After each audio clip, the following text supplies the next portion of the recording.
together by combining historical, climate, food, and economic data so you can make informed decisions as we shift into a new era.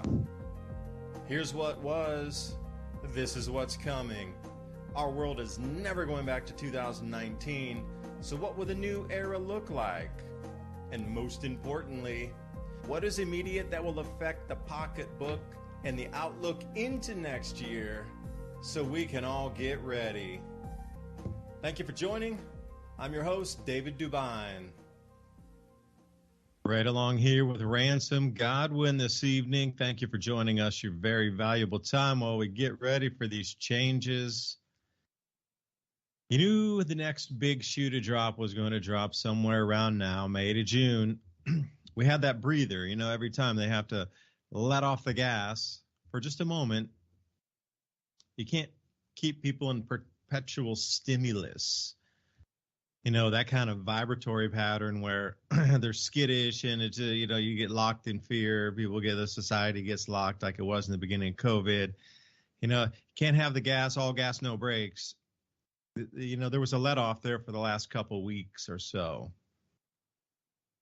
Well, it's starting again. Pakistan this time. I'm going to call it, as before, it's going to be one of these smaller nations that is going to be the trigger, the catalyst, and slow in progression up the ladder to take things down. Now, the IMF's not going to re-up the loans from Pakistan. They needed an extra $36 billion. Now, they're going to default on any of their physical debts. So you have to wonder how many of those debts are wound directly back into U.S. banks on exposure in emerging markets, and how this seemingly small country that 20 years ago that wouldn't have blinked an eye, but now with the purposeful rug pull at our fingertips here, it's just quirky that the IMF wouldn't refund them. So it looks like this is going to be the flashpoint here. Something with the $36 billion won't be delivered. They're going to default a thing, and then that's going to trigger many, many defaults, derivatives, credit swaps, etc. That's going to end up being far more. That's going to ripple through our financial system here. But again, it's going to be on purpose.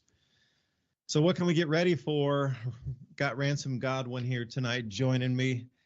So Ransom, yeah, man, the 26,000-year cycle concludes, and we're left with this mess here. It's just interesting how, the great year culminates or begins, however you look at that. And then at the same time, we have a great reset on the planet. It's a little coincidental on the timing, a little quirky. Just saying, hey, welcome to the program.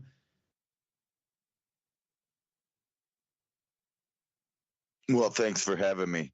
So what were you were saying? Pakistan might be, one of those little nations, nuclear armed, I might add, little nations with I don't know, what do they have? They're close to 1 billion people themselves in Pakistan. Maybe not. I know they have a lot of people in Pakistan, and it's a very arid country, but they have nukes. And I was watching the other day them slam the gates to each other, Pakistan and India. That's such a weird custom that they've developed there. But anyway, I was reading this article talking about Pakistan wanting to pay in Chinese yuan for Russian crude oil because they're yet another nation that is opting out of the U.S.-backed petrodollar. And I'm just seeing, lo and behold, they're having a problem. Yeah, I'm just seeing, I'm waiting, and I'm not being sarcastic on this. I'm waiting for Texas to have the worst time it's ever had in its history. And the reason I say that is because, A, they have some of the longest border between U.S. and Mexico, and B, they're floating around bills on the House at the state legislature to have a backup gold, silver currency. Now, I'm sure you're familiar with, other famous people that also went down this road, or famous countries. It never ends well because the bank puts the hurt on them. And we were talking last week and the week before that about the building pressure on the southern border. And now it's absolute bedlam. And just like I said a week ago, that I suspected there would be a combat zone there. That's pretty much what you have, from McAllen all the way to Tijuana. That's a big stretch of North America that is going to be not unlike a demilitarized zone. And, I was just watching thousands of people run across one of the border passages in El Paso today. And the people that were going around even that. So it's like if you've ever watched ants on the march and you put some kind of obstacle in front of them, they'll just go around it. It's just like that at the border, with multiple groups of thousands of people that are camping and waiting. And, unlike a lot of stereotypical Americans, I actually are paying attention to who's coming across. And they have this term OTM, which is called other than Mexican by the U.S. Border Patrol. And they use that term frequently. And they've been using it a lot more frequently recently. And the reason for that is because other than the cartel, Mexico or Mexico's residents aren't having much interaction with this surge of people that are coming and pummeling the ports of entry from the Pacific Ocean all the way to the Gulf of Mexico. Most of these people are from nations that you wouldn't expect. Like I was watching some of them go inside a hole in the fence on the other side of El Paso. That's not where the main thousands of people are coming through. They were just going through the little hole in the fence. And judging by their headgear, there were several Sikh people, and like the next 20 or so look like they might have been from Pakistan or Afghanistan, who knows? And then 30 or 40 Chinese nationals, and they're catching people that have been on this famous war on terror watch list. So the joke of this is, you remember back in 2001, they gave us the birth of the New World Order, so to speak. And I've been paying attention to this a lot. So there's a lot of symbologies going on right now. So you have the goddess, the female goddess, taking over in 2000 and 2001 in the 9th month, the exact amount of months it takes to have a baby. The twin towers of the old past 2,000 years, basically, that represented that system, just collapsed in front of Columbia, which is a modern day representation of the female goddess. So you can associate her to Hathor and Diana and Inanna, Ishtar, and like all of these different female goddesses. And she bore witness to the birth of the New World Order, which they put up that one world trade center there. And since then, they gave us stuff like Homeland Security. They took away a 90-mile perimeter around the United States border. So like 90 miles all the way around, that includes Canada, the oceans, is a constitutional free zone. And now you have hundreds of thousands, even millions of people coming across the border that are not protected under U.S. law as far as constitutional rights given to anybody that happens to be within the borders of U.S. territory. Because that's how our Constitution is written.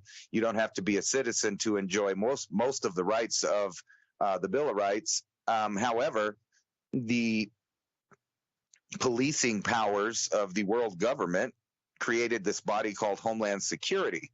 And Homeland Security, ironically, are the people that are in charge of the terror watch list and the war on terror and, all of the new innovations that you've had to deal with in the past 20 years, like long waits at the airlines where they strip search you if they want to, and these are people with little plastic badges from a newly formed organization, and they're just basically saying because we said so. And meanwhile, they've been training Americans to be this Chinese style prisoner in your own country, where you have to go through all of these checks, and it's increasingly come to adulthood about 2019. And did you notice right at the end of 2019, a significant event happened?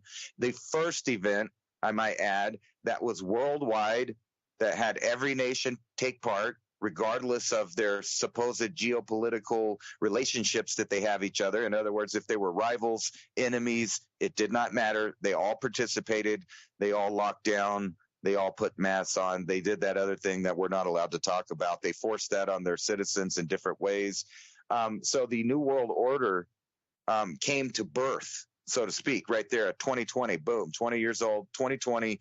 Hindsight, we get to look back, and 2020 is hindsight, and plus it's perfect vision. We got to see past the occult, and now we're just watching the collapsing old world empires, and America represented that one. That's why the towers came down here.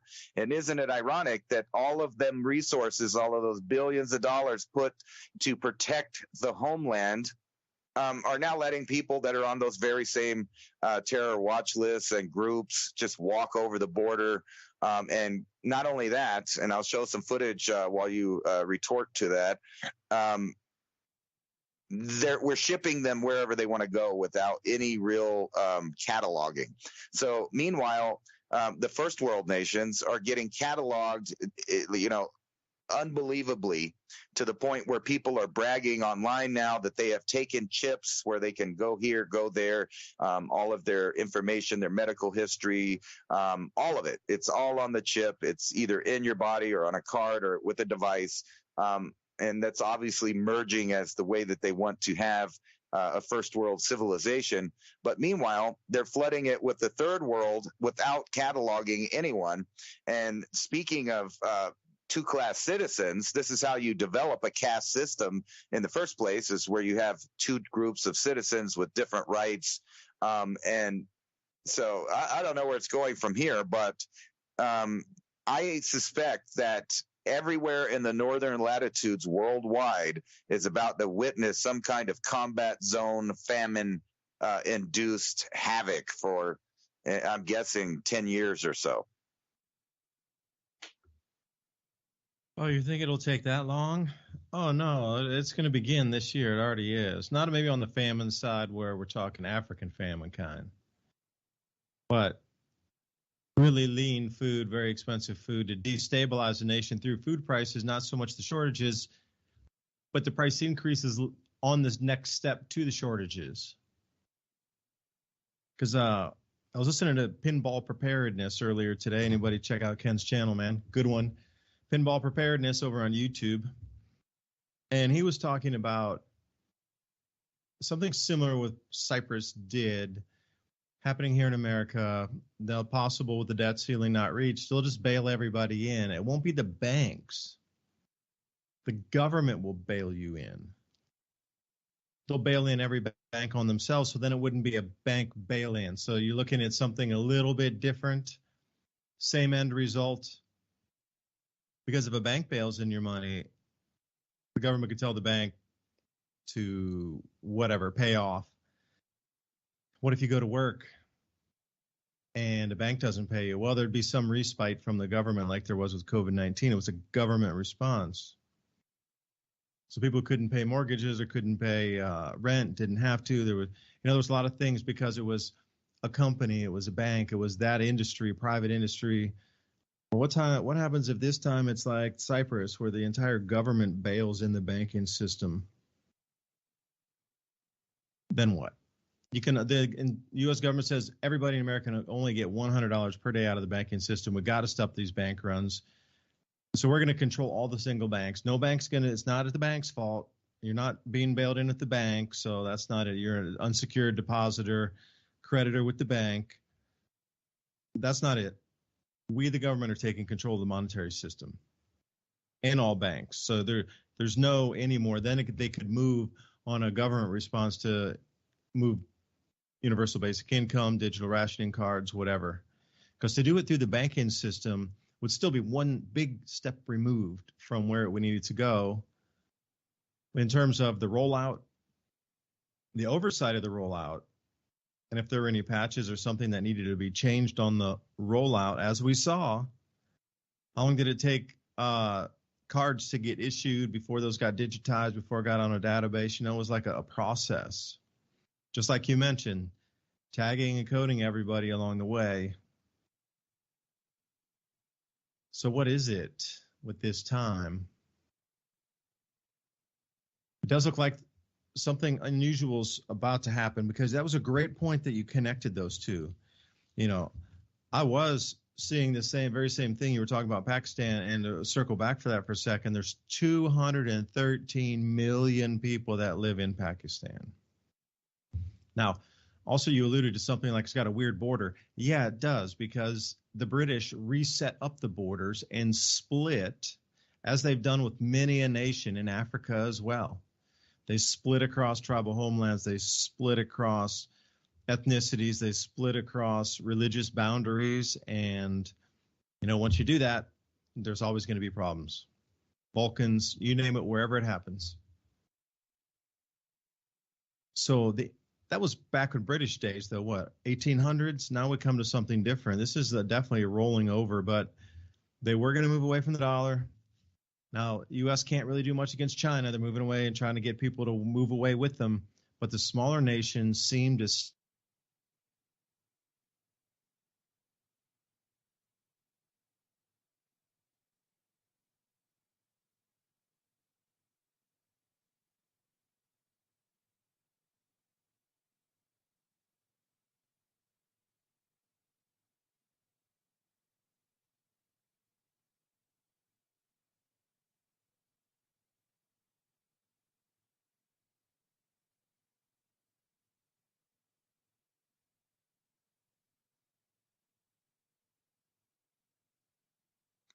Did you get muted, David?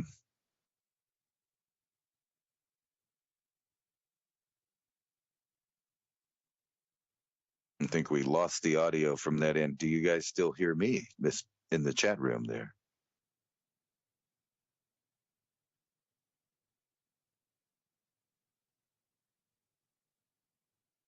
If you can hear me, you're muted, David, or I can't hear you. Yeah, oh, looks like we just lost the call. No worries, we'll be back in a minute. And speaking of the Department of Homeland Security, while hundreds of thousands and millions of people enter into our country, meanwhile, the government is trying to, teach people how to identify their neighbors as radicalized. I don't know. Have you guys noticed that they have decided that there is only going to be a one-party system part of the one world government? You can't have two parties if you do that. So that means all the people that think they're on an opposing party are going to be people referred to as radicalized. And I suspect that has something to do with January 6th and the insistence of calling what was a milquetoast protest a insurgency. And my belief is that's the reason for that is so that they could continue to call Americans insurgents. Because whenever you have a military campaign in any area, you call the people that fight back or don't agree with you as an insurgency, and therefore anybody that lives in that country, i.e. America, is now an insurgent. You're an insurgent where you live, or you might be radicalized right there.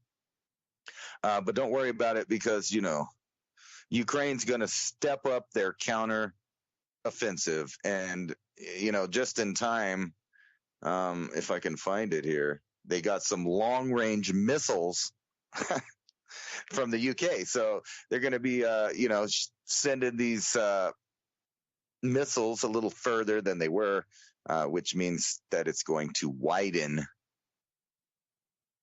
the combat area. And then check out this. Southwest airline pilots vote to authorize strike as they push for pay raises and new contract. But less and less people are wanting to fly. It's becoming so expensive. It's becoming so weird with all the rules, regulations, especially in the past couple of years. It's become so bizarre. Might I even say Gestapo, Stasi-like? And speaking of, countries going broke, and maybe jumping onto another currency, I would think that Argentina is another one that may be going that way. As Argentina is going broke, trying to stall a full-on currency collapse in their country. And you remember, Argentinians used to be the richest people around. People used to refer to them as like, oh, he's rich as an Argentinian. He's rich as somebody from Argentina, but not anymore. They had a shift in government, kind of like South Africa. Isn't that crazy? But don't worry about it, because the future of business is here, and it's AI. Bring someone back. That was really weird, the way that the call just dropped. It's the AI, man. Anyway, I'll make it quick in case we get interrupted again.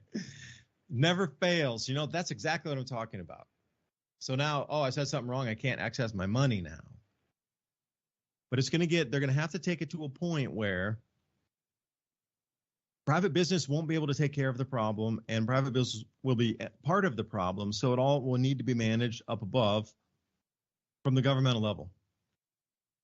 And then you can see how things could get plugged and played so easily, and they could leapfrog ahead of what you consider like normal time. Like, how long would it take for people to accept it? That's another generation away. Old people can't adopt to the tech. Oh, yes, they can. The oldest grandma in the most remote village in China is carrying a smartphone because they have to do anything now.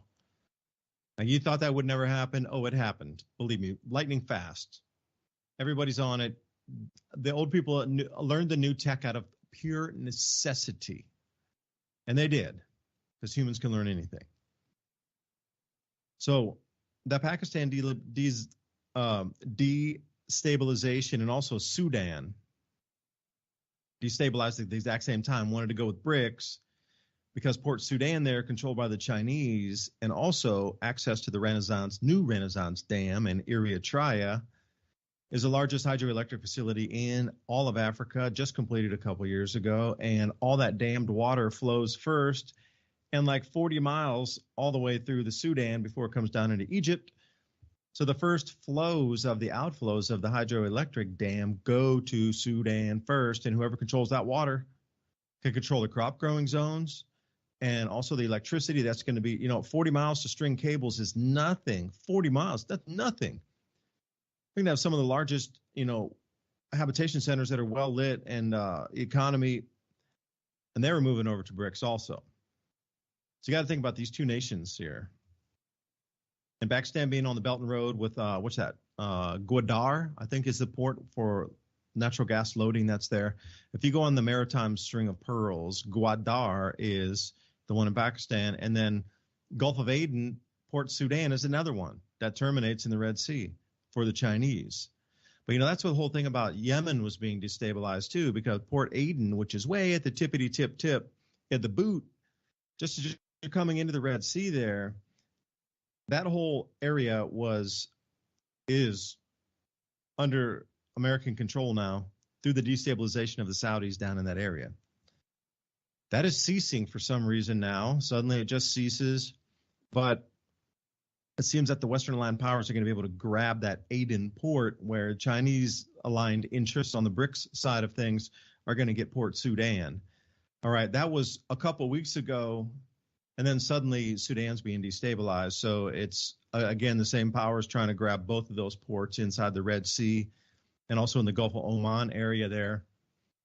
You can see how strategic it would be, not only for that, controlling ports inbound and outbound, but the amount of new crop grow zone they were bringing on in these areas to offset what's being lost in Canada and places like Southern Australia, Southern South Africa. There's huge crop losses happening right now. So to find a new grow zone, but the way you ping that, and, the destabilization of Pakistan and Sudan moving to the BRICS, and the destabilization of Texas moving to gold and silver-backed currency inside the state. I really can't believe all these things hit the news, and then suddenly we're seeing what's in the news right now with these things. They're definitely sending messages, don't mess with the currency system on the planet. We're the only ones that can pull the rug and then make everybody switch systems. Y'all can't do it prematurely now. At least that's the message I'm getting.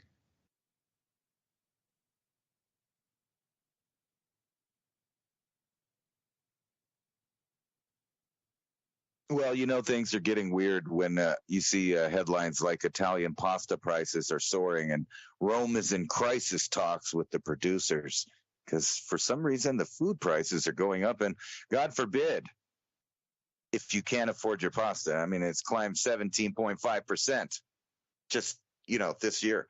But don't worry, because AI is going to fix everything for us. Kind of that's where I was going. And, there's some really smart people, and I want to point your guys' attention to this. Kamala Harris to run the AI task force to make sure, there's fairness in all the models.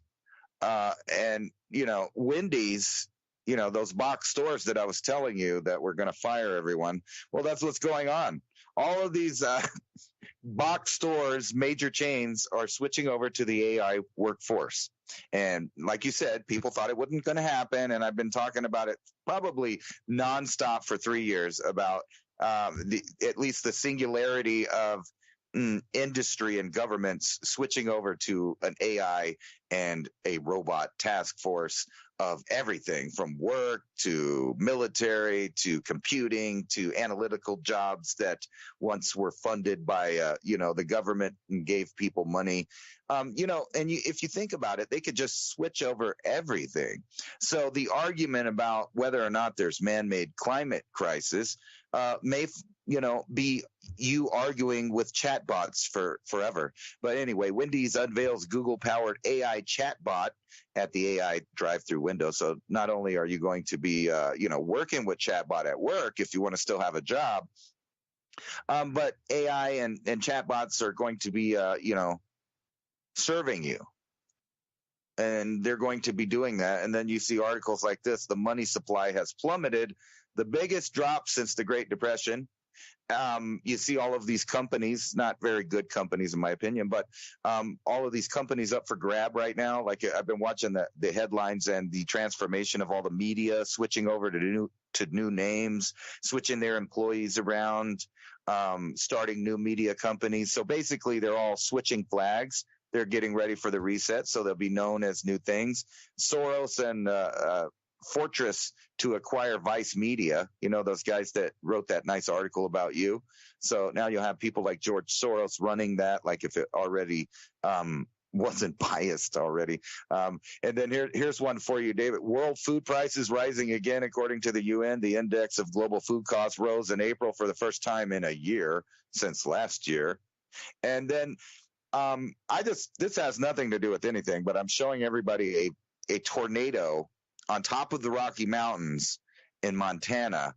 And when I moved here, when I was a kid, I used to worry about the tornadoes because I lived in Arkansas half the time, in Oklahoma, and we'd come back and forth as kids back to New Mexico, and people would tell us here, "Oh, don't worry about it. A tornado can't form here because of the mountains and the pressure and the temperature change and blah, blah, blah." Well, I'm watching video right now of a tornado rolling along the icy snow caps of the Rocky Mountains in Montana. So there went that narrative. And then I keep going back to this. At the same time as our country's being flooded with all of these people, you see these headlines like in Canada. Here's one where they were hounding Trudeau at the government argument that they do there all the time. It's kind of it looks like a made for TV program, in my opinion. They even do it different. At least it's a little more entertaining than the American version of law. But anyway, they're joking about it because of all the mandates and things that they did in Canada.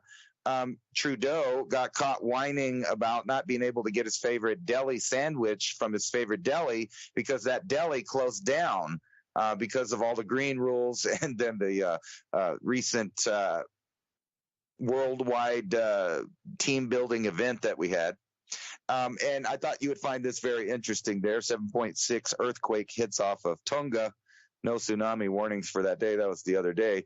And this AI thing is going to be at the forefront of every single thing that you're going to be doing from now on. And I kind of wanted you to read or listen to some of the things because they've been keeping track of the questions that Chat GPT users ask.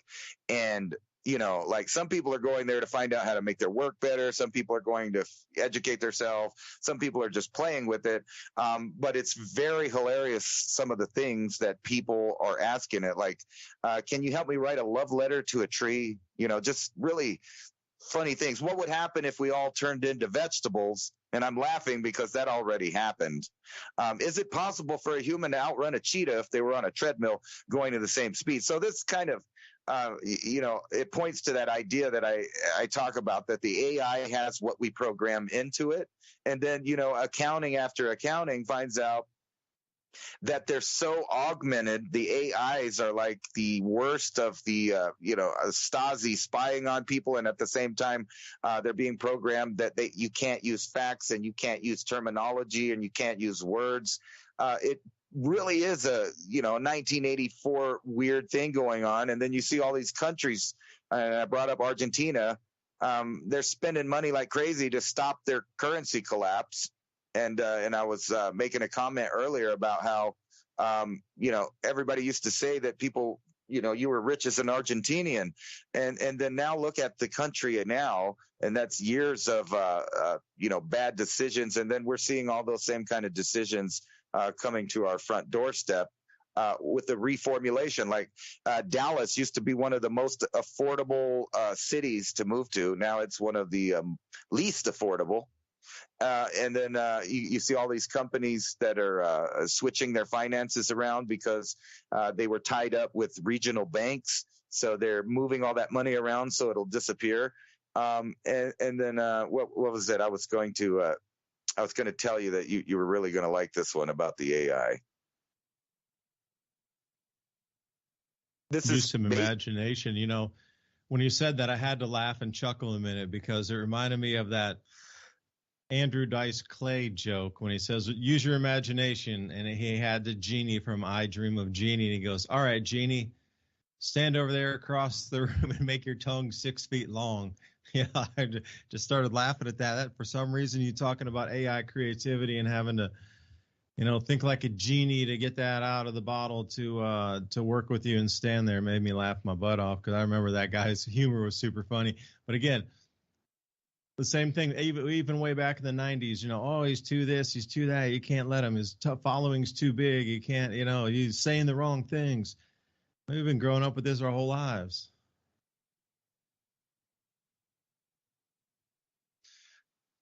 Right. I was watching all those sci-fi movies as a kid, when they introduced these gaming systems into the households like Pog and all that stuff. And then you had Atari and then Nintendo. And, Gen X saw the evolution of technology. That is one good thing about our age group is we saw the beginnings of it and the effects on society until this point right now. And what I've been saying, and now you've been dipping into it yourself, is realizing that every interconnection of the human domain is now about to be either ran by AI, or you will have to know the algorithms to interact with the AI or learning machine just to have a job or do anything in the new workforce. AI is about to be everywhere, and that's front page zero hedge right there. And when it comes to the commercial market, people are really excited about it, the opportunities. But when has an idea ever allowed society to see its potential in the way that, we talk a lot about Tesla. We talk a lot about, all of these engines and motors and different things that have already been invented, probably multiple times over, water powered engines, hydrogen engines and ion engines and magnetic engines. And like the list goes on. And over and over again, science proves to us that they have the ability to do things, yet stay at a plateau that never allows human beings to advance in any meaningful way. And it seems like the entire planet right now is in the prime for a culling and the reset for this one reason. And it seems like if human beings were to stay on this planet and after a while realize that it may be impossible for us as Homo sapiens sapiens to remain the species we are and still go into space or do any of these other things. And we learn just about everything there really is to learn when it comes to human beings. it gets to a point where people start to lose cohesion and civilization, lose belief in their existence, kind of like a cabin fever syndrome, where like if you were stuck in a, or locked up in prison or something like that, eventually you have done everything that there can be to be done, and everything is a monotonous repeat, a recycle of everything. And we get to that point, evidently, in civilization, where the rulers realize that, because they're in real trouble once that happens, because that's when things get crazy. That's when things spiral out of control as far as behavior and psychology when it comes to human beings. And we know this because we see it. It collapses every society. And then you introduce strife into it, and a technological, fear-driven social media system and news cycle. And at the same time, these real things are happening on the earth that they're telling you to be scared of. Like they really are planning to spread war and chaos, because it was almost inevitable just on the little boys with their toys trip that every so often you got to get rid of the old stuff so you can play with the new stuff. And that's exactly what we're seeing from the commercial market. And so every bit of a economy all the way to war applications, where drones and AIs are now about to outmatch human thinking as far as analytics. But they'll never, at least so far, have imagination to the point that we do. And that seems to be why there needs to be a merging or a symbiosis or some kind of parasitical arrangement with the technology that they're creating at this point. They have to have it connected to us, not only for obvious reasons like tracking and monitoring, but also to control literally our thought processes and monitor them, making us a piece of hardware for the corporate, and I always go back to this, the Chinese style capitalist communist government, because that is what they have planned for everywhere, because without that there would be no track and control. And we're at a point where we need to see some pieces move on the board, because the Western powers don't have the capability right now to do this, and they need it. We need millions, billions of chips.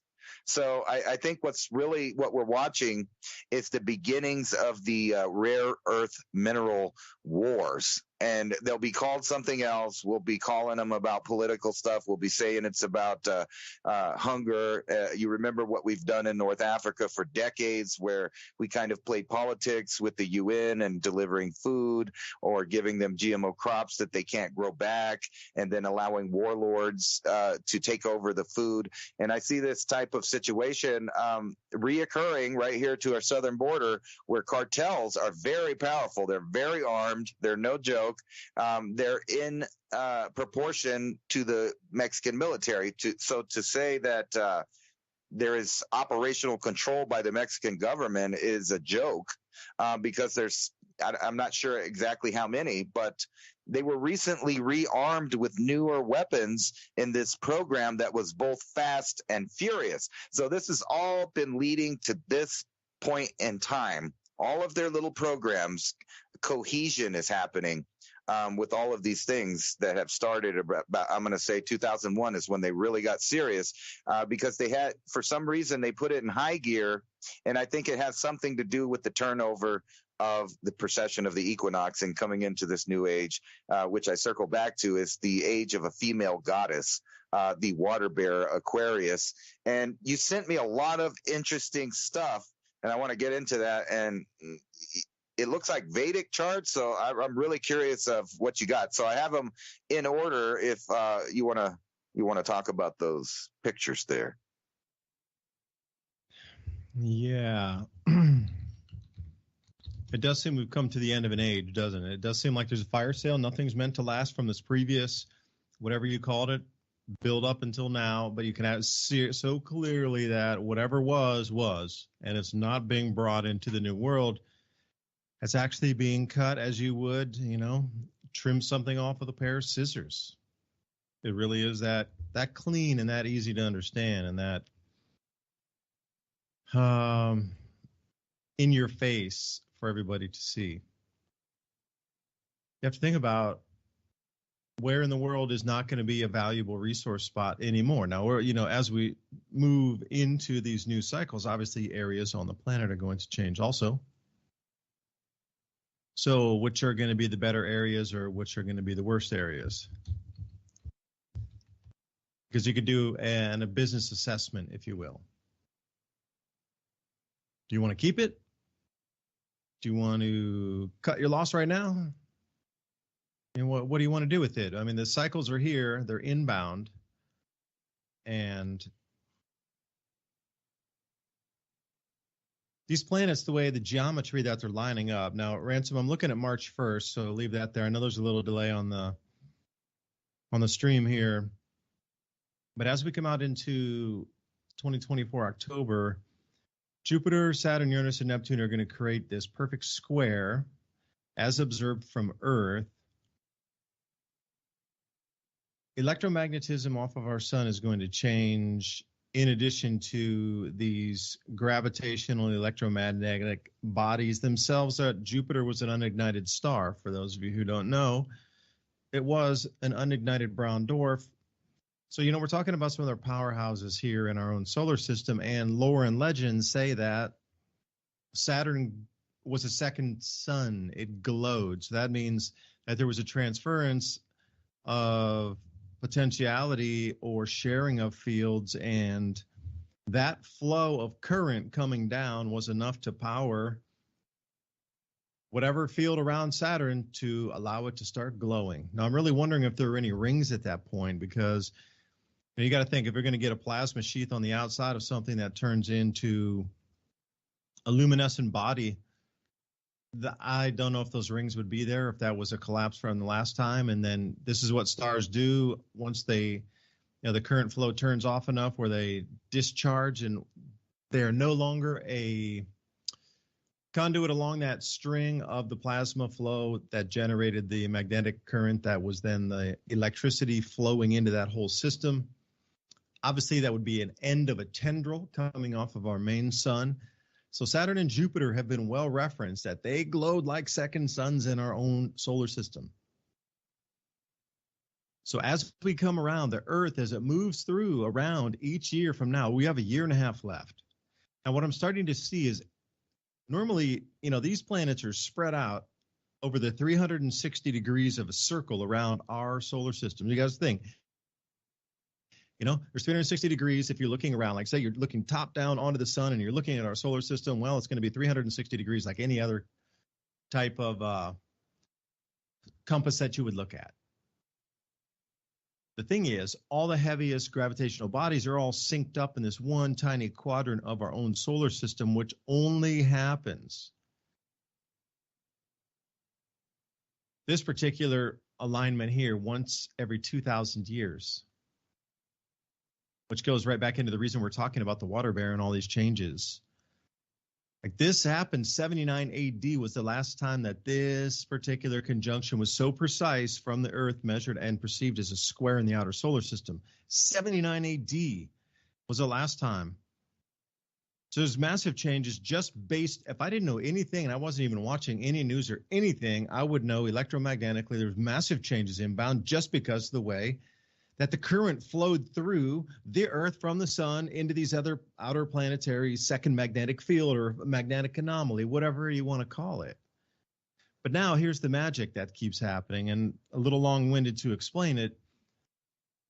But these earthquake windows we're going through and these volcanic windows that we're entering, Earth's really getting grabbed by all these different magnetic fields off the planets, just in sync, like one after the other after the other. It's like getting hit by a box, like 1, 2, 3. Usually, if these gas giants are spread out across the solar system, we'll come rocking through like one interlocking of an electromagnetic field exchange from, like, say, Jupiter, Sun, and Earth, and we might go through that, once a year, maybe twice. And a locking of Saturn, Earth, and the Sun, you would come through it if you were on the front side of the Sun once, if you're on the back side of the Sun twice, if however you want to count that. But now, each and every single month, we're rocking through Jupiter's, Saturn's, Neptune's, Uranus's. Like, it's from one to the other in almost instant fashion if you look at something on a wider scale. Like the orbit of our planet, one whole year to go around that. You think you might have these, interactions, like I say, maybe 8 times total if you want to count in front of the sun and behind the sun each time you pass that electromagnetic locking, whether it's Jupiter, whether it's Neptune, Saturn, Uranus, whatever. There's only 8 of those. Usually that happens spread out over an entire year. But now it's crazy. We're going in. Jupiter locks next, 2 days, we're locking in with Saturn. Oh, wait, 3 days after that, it locks with Uranus and Saturn. And then the next time, 2 days after that, it's locking in with Neptune. As we step around, these things are more and more lining up. So wherever we're looking at, it's like a trident grabs us, a square grabs us. There's a direct line from 2 planets grabbing us with the sun. The electromagnetic coupling and decoupling is ferocious in time span here. And as we come into the solstice of this year, December 21st, we got Uranus, Jupiter, Neptune's out there, and you start to get this V formation. And if you're talking about, the original symbols, if you talk about symbology and we go back to the original symbols for man is a triangle upward like a pyramid. Female is the opposite, is a downward triangle or a downward facing pyramid. So if you look at the different configurations of Uranus, Jupiter, and Neptune, or inversely Jupiter, Neptune, Saturn, that would be the male end of it, and Uranus, Jupiter, Neptune, the inverted pyramid. Our Earth is rocking through different of these possibilities. The quake window is going to continuously be opening. I was only looking at the largest amount and the most heavy, densest gravitational electromagnetic effects on our planet from these gas giants on cross patterning only. My mind woke up. I don't know what it was. I just had this epiphany the other day. After that Tonga earthquake, we were locked in with Uranus. So then I said, all right, well, we're locked in with Uranus. Now what? Look over there. Every single time we come for the next 2 weeks, almost every 2 weeks, we interlock and decouple with another gas giant. Just they're so closely aligned that at whatever week we're in, we're going to unlock and relock and recouple with another electromagnetic field of all these interplaying in their own magnetic fields out in the outer solar system.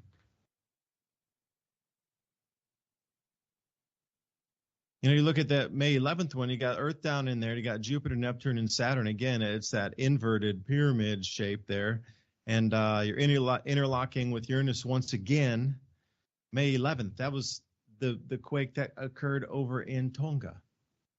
So now I'm looking at it, as the Earth swings around, just even in another week or two, we're going to start locking with Jupiter and Saturn at the exact same time in less than a month.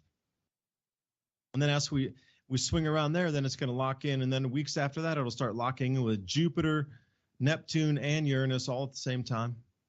And we're going to continually come in and out of these intensifying fields because the sun's stepping down in its electromagnetic frequency. The phase state is changing. The Berkey current feeding that star is decreasing. And this is the reason we're seeing decreased magnetic field on our planet.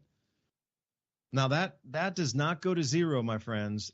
That magnetic potentiality moves.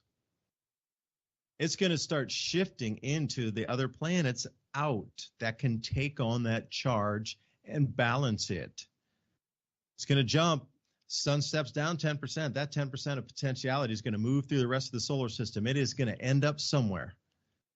So what if that extra 10% load rolls over into Saturn? Do you think its atmosphere will glow faster? Do you think it will glow brighter because it's moving faster? You remember Jupiter was glowing, 10x brighter auroras? That's an exact effect. So this potentiality of charge moving through. So what if the sun steps down 20%? That is going to go elsewhere in our solar system and be grabbed. Like what if Jupiter starts glowing like a second sun, but it would be almost as bright as the full moon. Can you imagine what chaos that would cause on this planet? If Jupiter suddenly started glowing as bright as the full moon?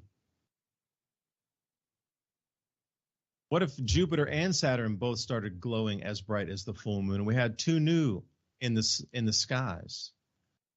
That would have freaked people out because you'd have a full moon and Jupiter like a full moon and Saturn like a full moon, which goes right back into they could see by day. They could, it was a 24. It was just a little bit different world where there was always light at night.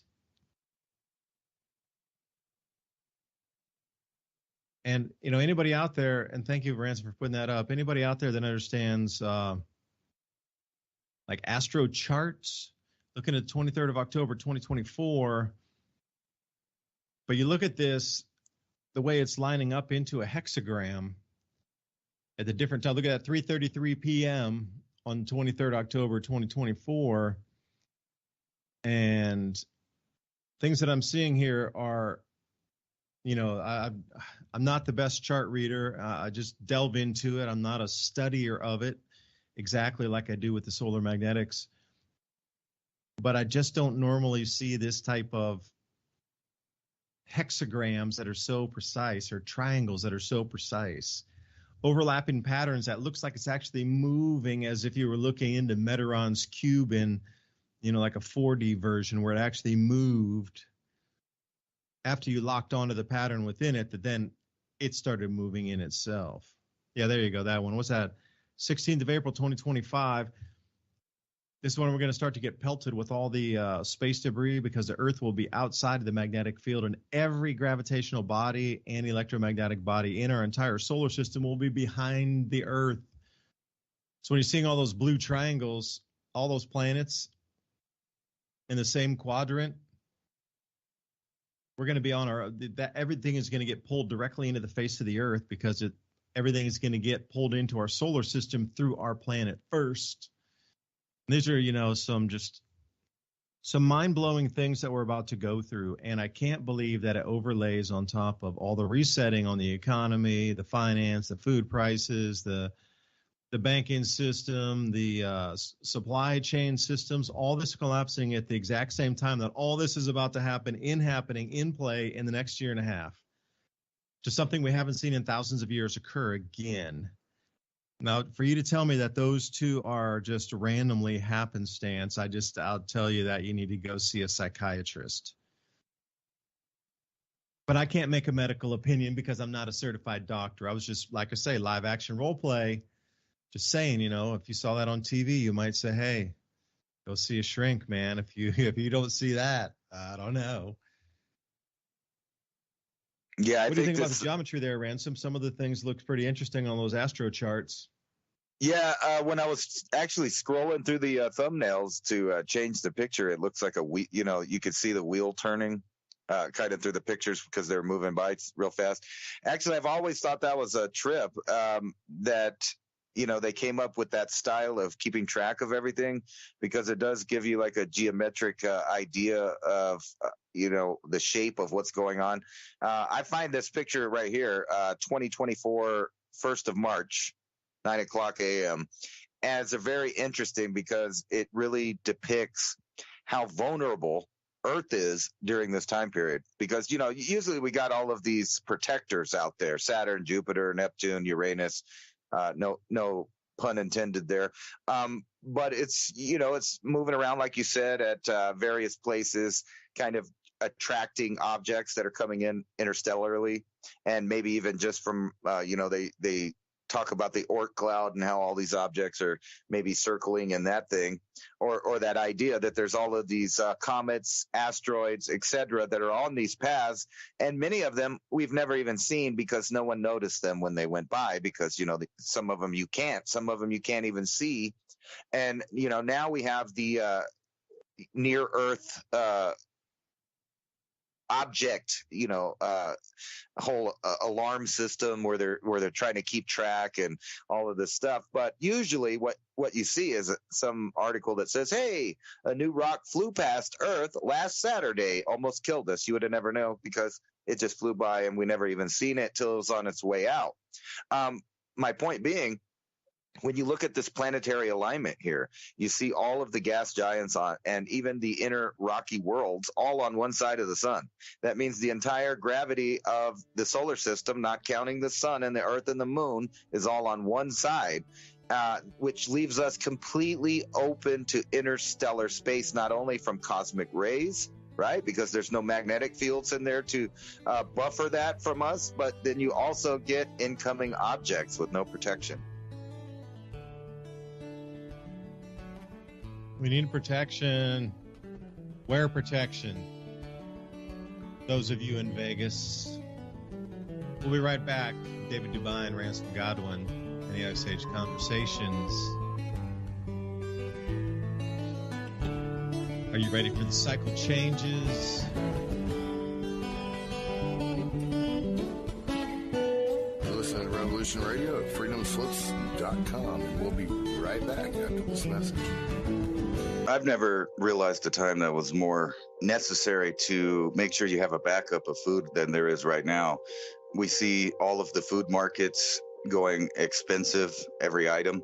And some of these items that they offer in these kits are approximately $1.50 to $2 a meal or serving, which is quite a bit cheaper than anything that you're buying now. I'm really interested in the protein pack, because this is where, even if you're gardening and you're not going to have these proteins, but you can stack them back. And this thing has chicken, beef, eggs. So it has a lot of protein that maybe you could mix with the stuff that you're growing. I'm really thinking that this summer is going to be starting all of the hard times as far as it is for people with food. So I think this, beyond any other time that you've thought about buying storable foods, is probably the occasion to give yourself some insurance so that when hard times come and the trucks stop coming, you have a backup plan. At least you have nutrition to get you by. And some other people are not going to be doing that. They're going to be having difficulties and maybe even finding themselves in aggressive situations with hundreds of other people trying to get supplies that are no longer there. And these kits have everything. Fruit, you got the meat. It's all stuff that you're going to need to survive. The insurance that people need right now, I just don't think there's ever been a comparable time other than maybe when, we had soup kitchens in the 20s and right again in the 40s when things were becoming thin again. And we're in that time now. And when you start looking at world events, you can see that the food supply is going to be tied up with multiple different events around the globe. And you don't have to worry about those things if you have this taken care of. You can get 6 weeks, you can get months, depending on the size of your family. This is definitely insurance for survival, because other people are going to be fighting over the scraps that are left at the store, and you don't have to do that. Yeah, you mentioned something there, the seeds as well, to be able to grow some of your own food in addition to having stored foods. But when it goes down, it is going to go down, and things that you think about it right this second. Everybody's talking about buying gold and silver as a way to hedge against inflation or be able to have something to be able to pay your property taxes in the future. With the devaluation of the currency, well, it will be the exact same thing. Now, do you have enough money to buy an ounce of silver? Perhaps you do. It's the same thing with food preps. The 1 week kit compared to something like a full 6 weeks kit or a 12-week kit. Even if you get just one small minimal thing to add to your stack. I talk to people who prep all the time.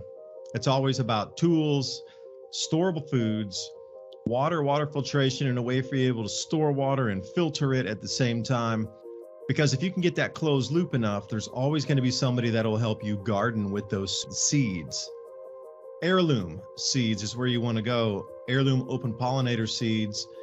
Because at the end of the day, when you collect those seeds at the end of your season for growing, you want to be able to store those and then have them so you can replant next year. I think that supply chains are going to start constricting even further. I mean, look at the way that the world laid out. These really incredibly complex supply chains are now starting to fracture in the middle of everywhere. Political strife. We didn't even talk about the ozone depletion event that's going to wipe out food production further in the Southern Hemisphere. The tipping point. Humanity's here. We're seeing it everywhere. So how do you protect your friends and family? Because you got to think everybody has survived. We would not be here having this conversation if people had not survived the last 8,000 or 10,000 years of events that were far greater than what we're going to experience. It just takes a little prepping, a little bit readiness, and I do believe that we'll be able to get through this. When we're talking about these seeds, and the storable foods to go with it, you're going to have to probably invest in both of these ideas. When you go through the list of the seeds that they give you, these heirloom seeds, they're the best type of food that you could possibly get or grow yourself. But you have this backup of the food storage that lasts 25 years. And that's heavensharvest.com. Use the code ADAPT at checkout. That's ADAPT. Take 15% off your order. Whatever comes your way, weather, war, whatever it is, you're prepared, you have security. At least you know that your belly's going to be full so that you can continue on the work that needs to be done to stabilize everyone's life around you.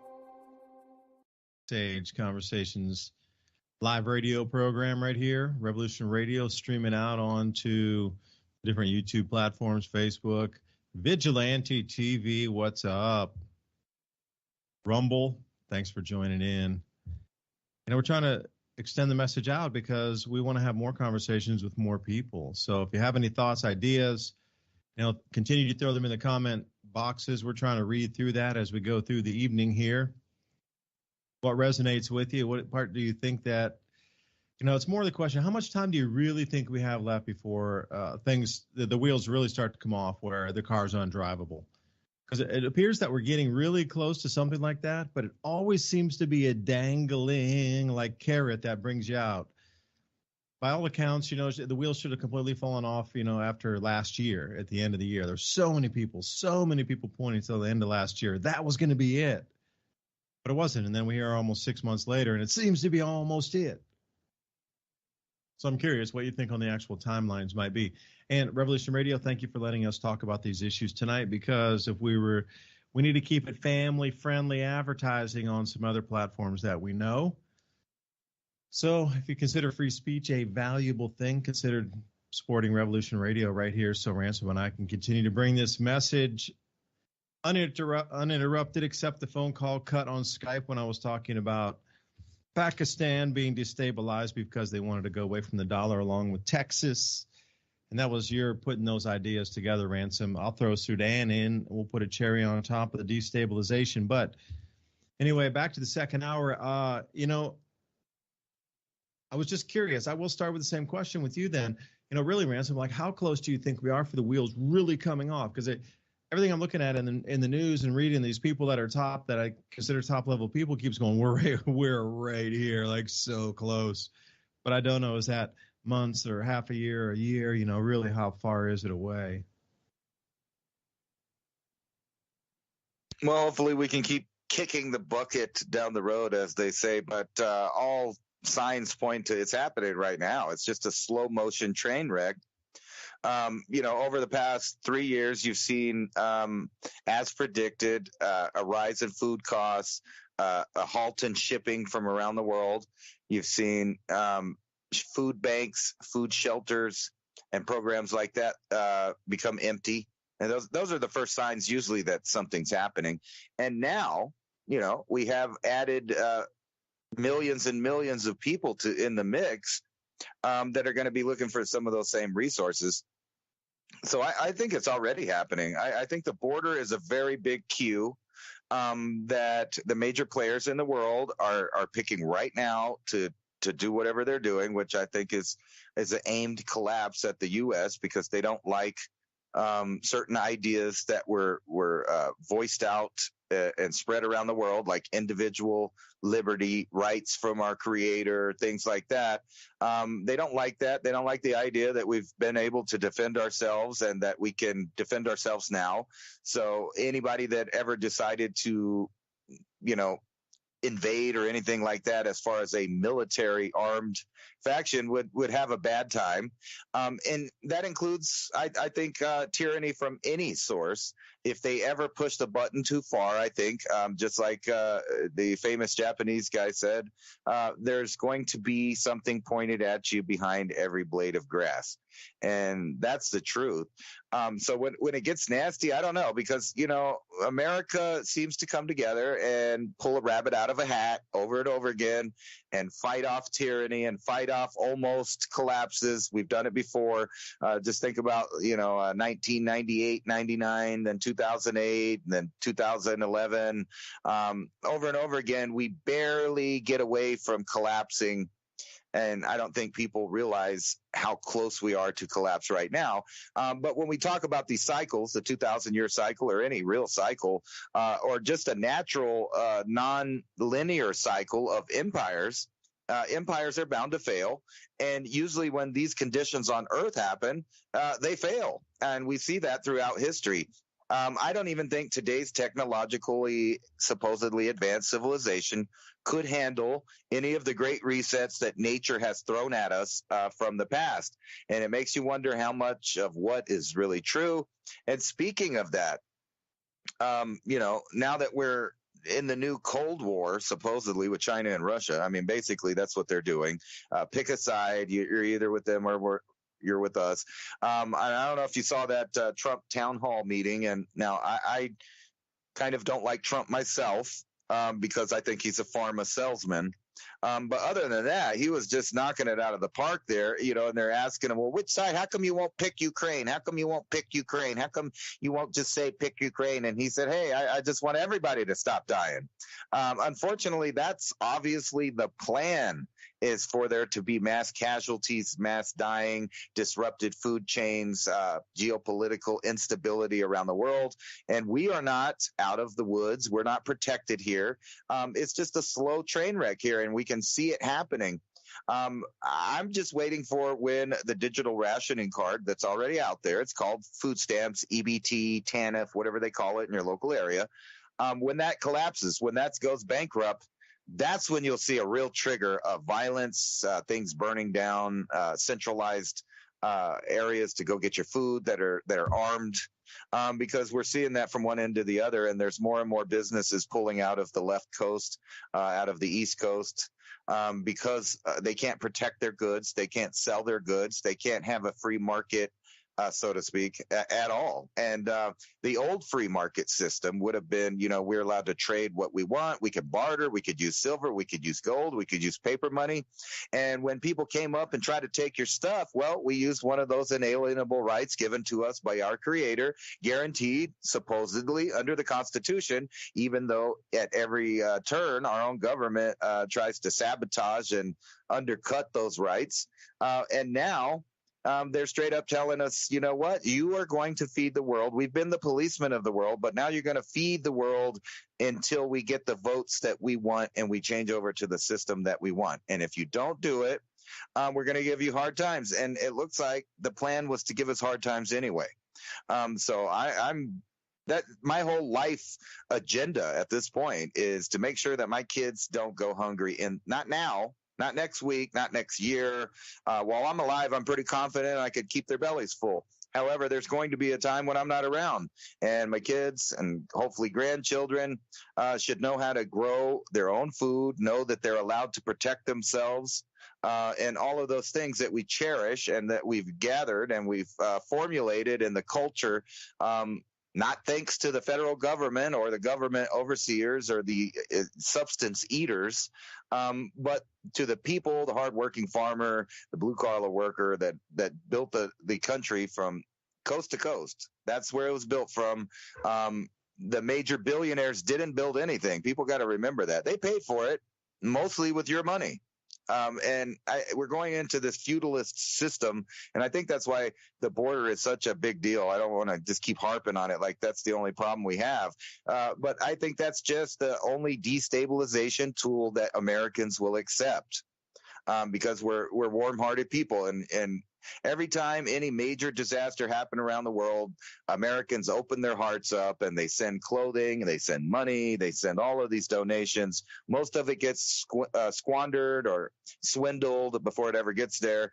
But you notice how our own government treats us. when natural disasters happen. They let us wait. They don't do what they're supposed to. They don't try to prevent it, even though they know it's happening. And we have a major problem, and that's the power grid. And I know we jump a lot of subjects, but I think they're all so interconnected that they are going to use these new fear campaigns like hacking and terrorists and et cetera and et cetera. It's the reason why the power went out, the reason why the bank ain't giving your money today.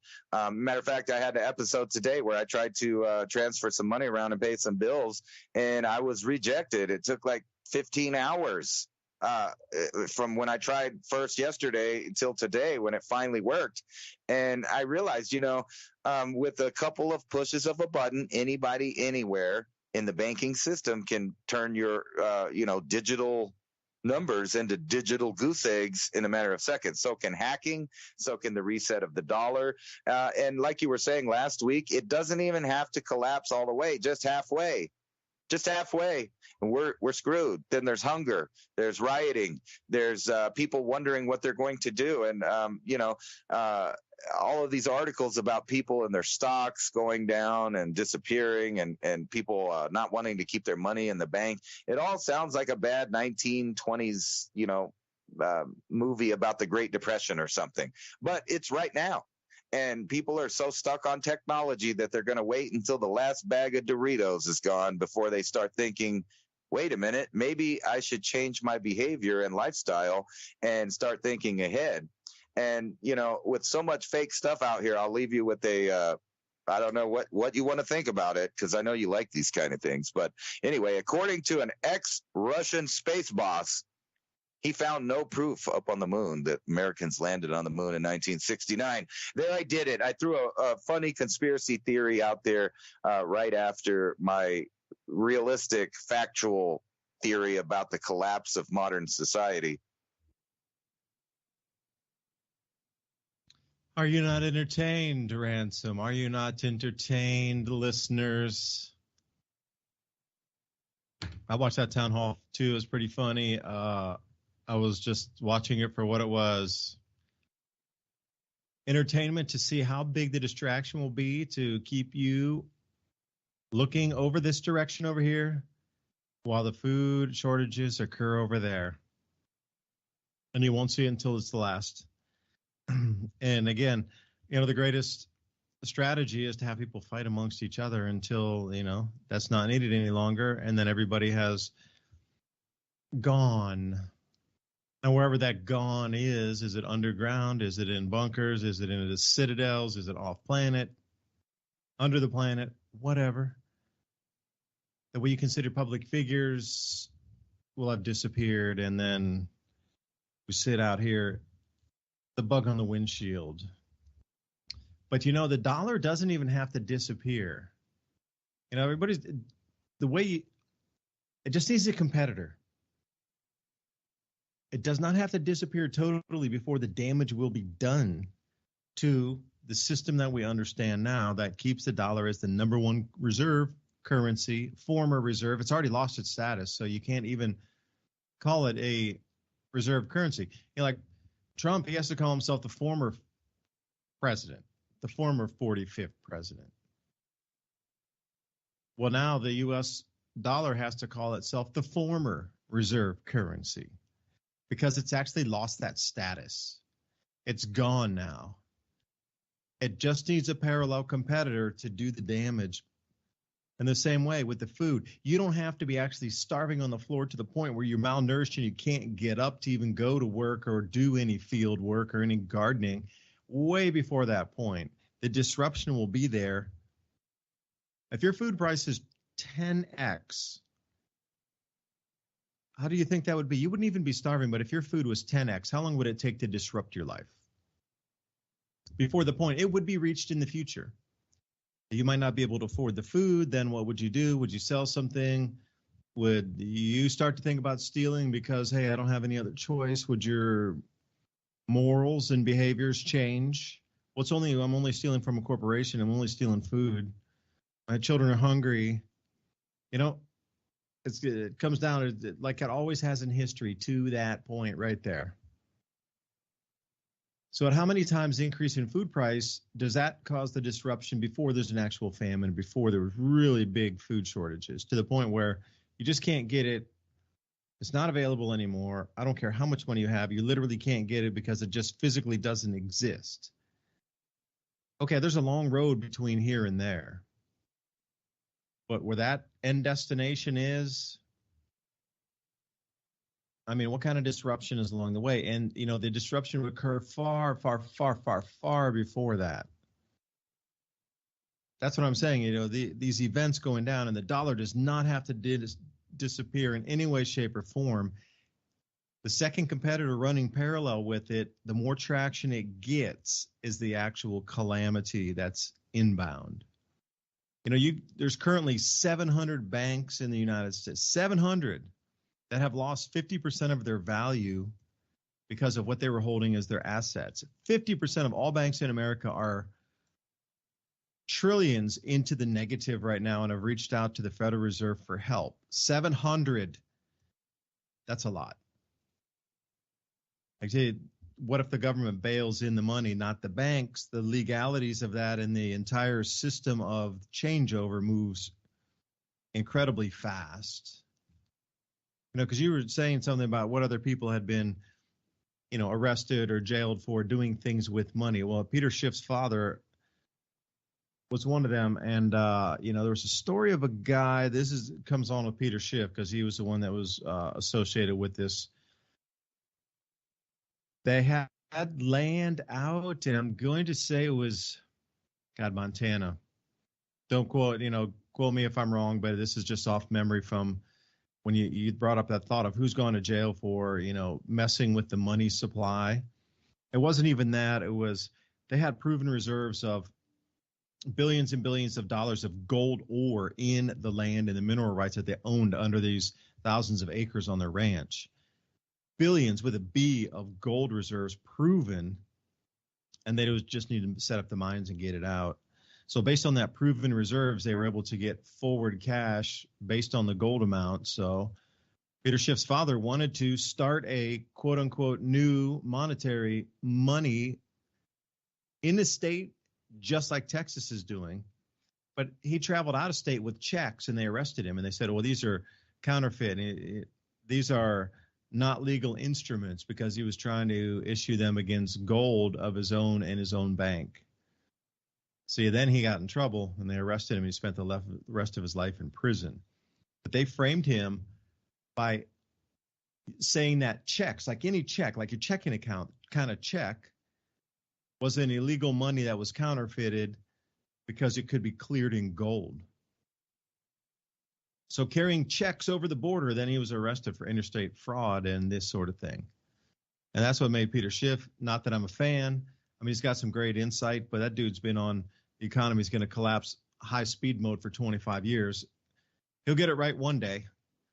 But, you know, that whole story of his father being railroaded like that, along with others that had tried to use gold and silver and start a new system. Even at that point, you know, you're talking, how many years ago was that when billions really meant something? Like today, oh, it's a billionaire, it's a trillionaire, whatever. Back then, it was only millionaires. And to have $1 billion is like, whoa, there's companies not even worth that much. You got that much gold under your land? What? So think about that for a second. Any kind of disruption. You know, what if only 5 or 10% of the world, 5%, 10% of the world's payments were done in gold and silver? Like, how much that would disrupt the system anyway? Because people would catch on and go, oh, that's real solid money. I can use that anywhere at any time, and it always trades the same, and it's good everywhere. So these changes that are inbound here, I mean, you might have fun. And, you know, I did laugh when Trump pulls it. She said something to him, and he goes, oh, hold on. I knew you were going to do that. Let me pull this out of the coat. And he had all these tweets that he wrote, like, It's almost like the entire thing's being scripted to move over for a convenient consolidation of the world's wealth, known wealth, cataloged wealth, the human resource cataloged, and everything for like a journal entry to pass on to something else is the best way I can describe it. the change we're going through.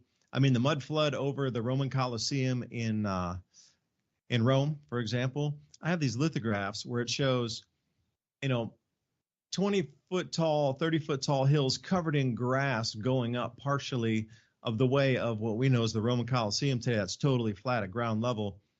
Used to be, at least on one side of it, 20 to 30-foot knolls where people were picnicking and things with grass. So, these cycles come again and again.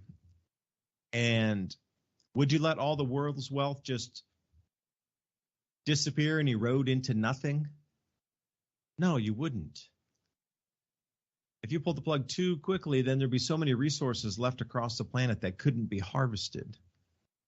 And when I say harvested, I really swear to you, this planet Earth that we're on is farm Earth. There's something coming back to collect the mined and refined ores of this planet that will be on-sold either in our solar system on another planet or intergalaxy or intergalactic. It's the only way I could possibly look at it. And these cycles are known. We're coming back into a deep phase of cooling, heading into an ice age. And we're at the very end of the interglacial. So you have to think about that. We talked about this a few episodes ago. If you had this hidden knowledge and you understood these cycles of the onset and the intensity on not only the great year of the 26,000 year or the 52,000 round trip, so you would know it was a cycle, but 4 of those into the 100,000 year one ice age cycle. Because once you knew that the ice age would tear apart and rip and completely destroy everything, sea coasts would change, like how much gold and minerals and things would be left completely unharvested if you let that go without controlling that milking of the wealth during that transition time. Because I look at it, I was like, damn, this planet is just a farm down here. You might have some visions of being forced down a mine shaft to go dig gold or something in slave labor conditions, but you just don't have the bars around you. Or we're not under the ground, but the same amount of labor is being used to churn out something in that process or given value to go back into that process. What if, these micro receivers and these different chipsets and things that are in all the phones, maybe they're trackable because whenever it comes back to harvest it, already has the GPS located and that thing's already in the phone ready to go. And hey, thanks for each one of those little ones. Something we just, you got to think outside the box on what would be, a usable, sellable, tradable as a raw material or a refined mineral into bar form, chip form, wire form, whatever it would be that could be packed onto a ship and sent off planet. I mean, these are the very real things that I keep seeing occur again and again. And heading into an ice age, which we are now, it's scientifically shown that we are absolutely heading into an ice age. This is the longest interglacial ever recorded ever in the last 5 million years that we are currently in now. So everybody talk about global warming, if I might just rant for a second. We're stepping off of the very longest warm period between glacial cycles in the last 5 million years. That's 50 of those cycles, by the way. We are at 100,000 years. That 10,000 years of warmth on average, 10,000 average, we are way beyond that. And you have to ask yourself, I'm wondering if some sort of tech is allowing us to step off of that and ride out an additional 15 to 1,800 years longer than the average. And they're quibbling, telling you we're going into a global warming phase when in reality, for the last 5 million years, we're at the very longest stretch. And when we step off, it's nothing but cooling from now to the next 90,000 years. How fast will the ice age's onset? As quickly as 10 years in some instances, as long as 1,000 in others. There's a range of those. But the history books will always try to get you to think of that 1,000-year number of entry into an ice age. Oh, it'll take 1,000 years. I'll never be alive. Our generation will be gone. Oh, it doesn't matter. My grandkids wanted that. That's what you're, supposed to think about, the gradualism and the step off into these types of big cataclysmic, It's not even civilization ending. It's more as in species ending or species bottlenecking events. What if it happens in 10 years? What would you do right now if you were the leaders of the world and you knew that there was there's this off-planet society or galactic federation society? And I really believe a lot of these things we're seeing in these science fiction movies are just portrayals of really what it's like out there.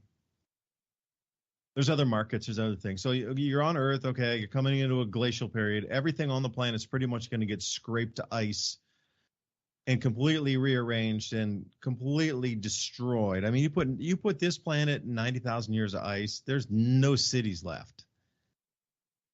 Like, you understand, once you step off of this planet and you come back 90,000 years, whatever you didn't get then is gone forever, pretty much. Like, you might find up a ground building or two or a foundation of, say, a highway or something that survived. Otherwise, you're not going to find much, because you got to think, if the ice age levels of today's world were 400 feet lower, what would happen to cities? Just think about our own modern city. If you put our modern cities under the sea for 20,000 or 30,000 years, do you think we'd find much of them? Not really. You might find some super girthy thing that would sort of have a shape of something that looked man-made, but it would be all overgrown and encrusted with everything. Think about 20,000 years under the sea. A lot of coral. That's a lot of erosion, a lot of coral, a lot of things could happen to the blocks, to round the edges, etc. So we're at that point now where the step off into the ice age is expediting whatever's going on right now. And it just does coincide with the water bearer and, like you say, Ransom, female energies of this next cycle, rebirth. So, you look out at a wider picture and, wider time frames and off-planet possibilities, and it all does seem to sync up that, yep, Earth's going to go through another 90,000-year ice period. Better salvage what you can, because it won't matter what gets destroyed on the way out, because it'll all be cleansed anyway in the next roundabout, whoever comes back in 90,000 years to remine the planet and set up the farm again. They'll be starting fresh.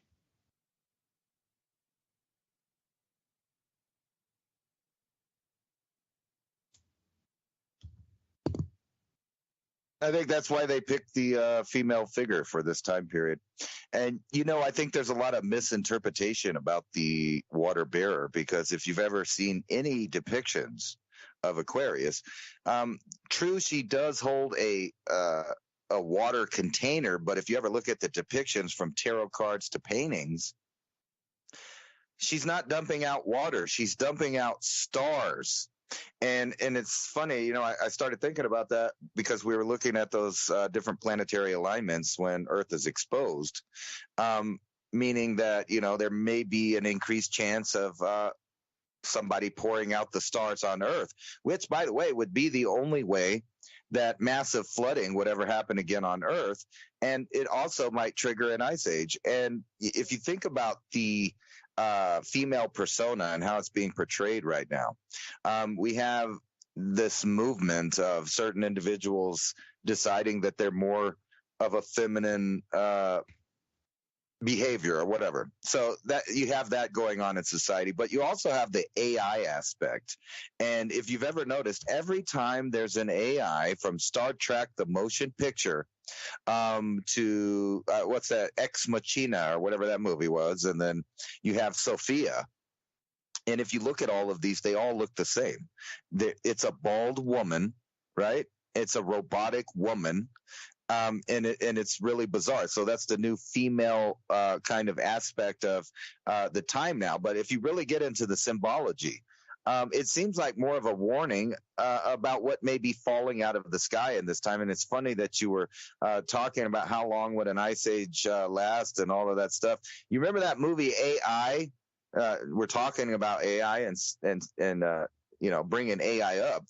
In that movie, all of civilization collapses after they have AI revolution, where they have robots, they have the greatest life, but still out there's a bunch of ghettos, people starving, unwanted robots, to the point because people are going extinct for whatever reason in the background of that plot. But if you fast forward to the future, when the little robot sinks, what world does he wake up in but a giant ice-filled planet? And they were depicting New York City because they showed the Twin Towers, and the ice the glacier was all the way up past half of those buildings.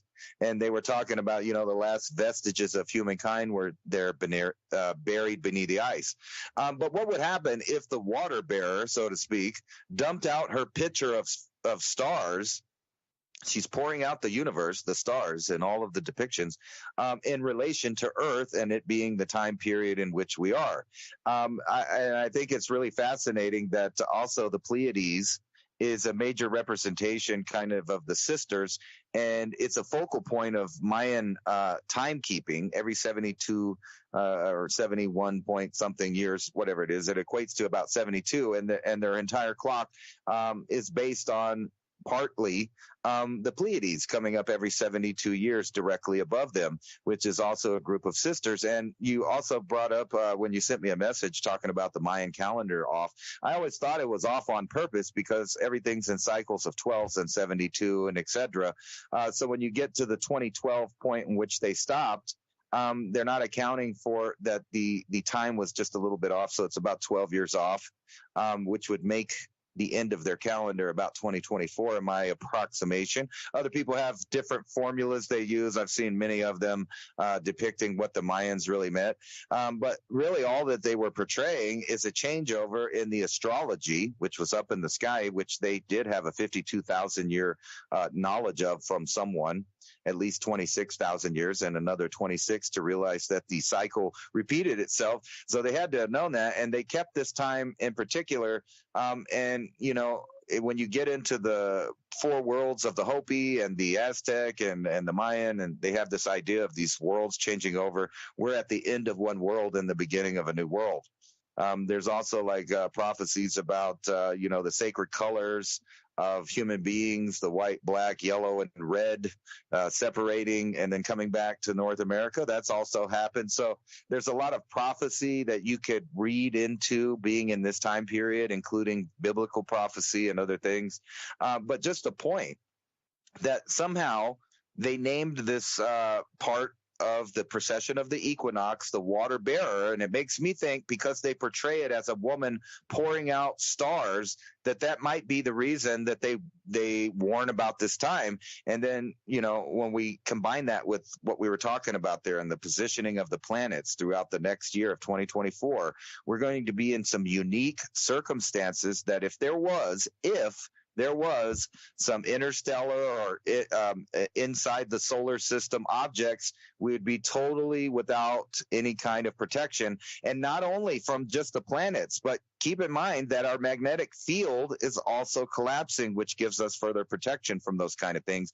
So we're just completely vulnerable at this time period. And it makes you think maybe the people that have records of these entire giant cycles already knew that something usually happens about now, and maybe they would reset it. And it makes me think, you're talking about us being farmed. Let's just go with the oldest story on Earth, or at least one of the oldest stories, which was the Anunnaki, and they wanted us, a slave race of hybrid species, to mine the gold for them so they could pick it up and take it away off planet in large. Well, that's if you go with the Zechariah Sitchin kind of interpretation. But either way, they were so obsessed with the gold that they wanted it. And every single civilization, even the Stone Age civilizations, are obsessed with gold. Why in the middle of the Amazon, jungle, were they making little gold things and stuff like that? Because they didn't really have a use for it. Besides it being a shiny rock, it only has technological and maybe health aspects of technologies that you would have to be a high-tech civilization to understand. So when you hear these stories about these so-called gods that were obviously flesh and blood beings wanting gold. It makes you wonder what happened to the world's gold supply. As you know, you can't go to Fort Knox and verify that they have any gold there. The gold owned by the royal family, the now king over there, state secret. We'll never know how much they have. We don't really know how many, these continuity of government organizations have, like from the United States or Russia, China, really any of the bigger players, and how much they're hiding and for who. Why are they all collecting it up and putting it in secrecy? Is it just to maintain wealth into the next era after the reset, or is literally this time period when rent is due? I mean, there's a lot of options. I know it's kind of woo-woo, but our whole civilization is built on a corporate maritime law setup of banking. So it would make sense that the system that was established at the beginning, all the way back to Inky and the maritime laws that were kind of set forth there, have continued to this day. And, I've had an opportunity to talk with and interview Jordan Maxwell several times before he passed away a couple of years ago. And he was all about the hidden language that's right in us, how currency, how every terminology that represents money or manufacturing or any of that is all related to the ocean. And everything about civilization from the beginning had a strong connection to the ocean, even the fish suit, people and stuff like that. So we definitely are on the end of a cycle. But what could trigger an ice age immediately within 10 years? I don't know, maybe a couple of impacts from the bearer of water there that's pouring out the stars. What do you think? Well, if you could, go to your favorite search engine and put in zodiac symbol of Aquarius. And it looks like energy, like two lightning bolts next to each other, a W formation. The classic, what you can see is like a lightning Z kind of thing in the sky. If it is indeed stars, I can answer part of your question, because the inverse happened after the Tonga eruption back in 2021. So how do these two mix and match? I can't even believe I know this information to even answer the question, which is quirky anyway, that I can't believe you would ask something like that. I go, the Tonga eruption in 2021, January, 2022, pushed up so much water vapor into the atmosphere, it pushed it up 180,000 feet into this one area called the mesosphere. It's a layer of the atmosphere. It's generally very dry. It's a desert layer, basically, because the only time that any particulates can get in there are when space debris comes ripping through from outside, coming into and either making ground impact or burning up in the sky. Shooting stars, it goes through that layer. And as it's burning up, it leaves those, leaves smoke up there. And that's where ozone can jump on those surfaces and then break down. Well, the inverse happened. We had so much water vapor pushed up into the atmosphere that it put up tens of thousands to hundreds of thousands of times more water vapor crystals, ice crystals, creating now ice crystal clouds in the mesosphere. Now, this is where ozone can break down. So this year, we're going to have a runaway ozone depletion event coming in somewhere around late June, early July. The southern hemisphere is going to onset fast. It's already onsetting. You're good. There's losses already. They're unexplainable this early in the season. But the season for the regular ozone hole reaching maximum doesn't get there until like late October. We're months and months and months and months and months ahead of the ozone depletion where it normally should be. Now, if you're talking about the water bearer and all these shooting stars to come in through the atmosphere, they're also going to all pass through that same layer of the mesosphere. And leaving all that extra smoke up there would leave more ice crystal surfaces and surfaces for ozone to break down on. And at the same time, that kind of reflective particle up there. So there was one 1883, again, I'm trying to remember what it was. They call it the night of the falling sky. 10,000 average shooting stars coming through per hour. Now, it was a short event, lasted for one night, and that was it. But the weather around the planet subsequently changed for 2 years after that event. Well, it makes sense. If there was more burned up particulates in the mesosphere, it would have had the same effect of knocking down the ozone, causing some effects, runaway, weather cavitations, atmospheric cavitations, atmospheric bending, jet streams, cloud cells moving, intertropical convergence zone probably messed with in some blocking pattern for sure. So what if we do get the water bearer coming back? Well, we'll get a good indication. So it's pretty interesting, like how much, vapor trail could get put up in the mesosphere if the water bearer were pouring stars out. And like, let's say it turned into 10,000 average shooting stars, 10,000 an hour for a month. Like space is a vast place, vast. Who's not to say that we don't go through a microfine dust particle area that's going to take Earth an entire month to travel through, and every single night you're going to get 10,000 shooting stars per hour, every day, every night for months or even a month. Like the amount of sun blocking particulates up there would just, at the end of that event, you could definitely have an onset into some hugely massive cooling. So the ozone depletion event is going to occur this year. It's already onsetting.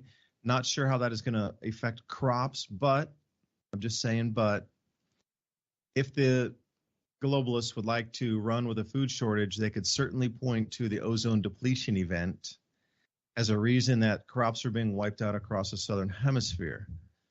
That would add into the rice shortages in the Ukraine, not planting very much because they're in a war shortage.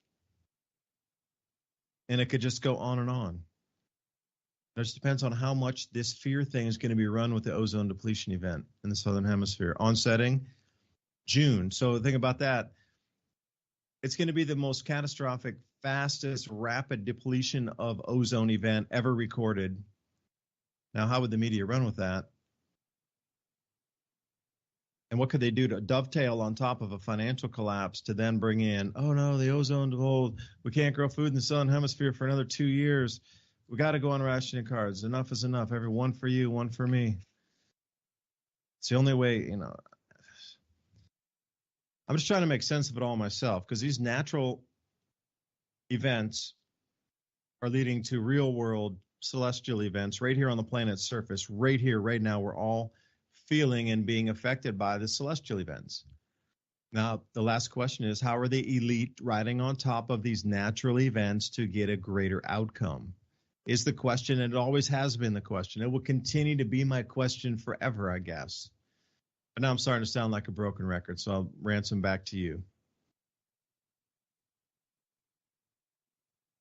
Well, that is the game, to figure out how they're playing us all the time.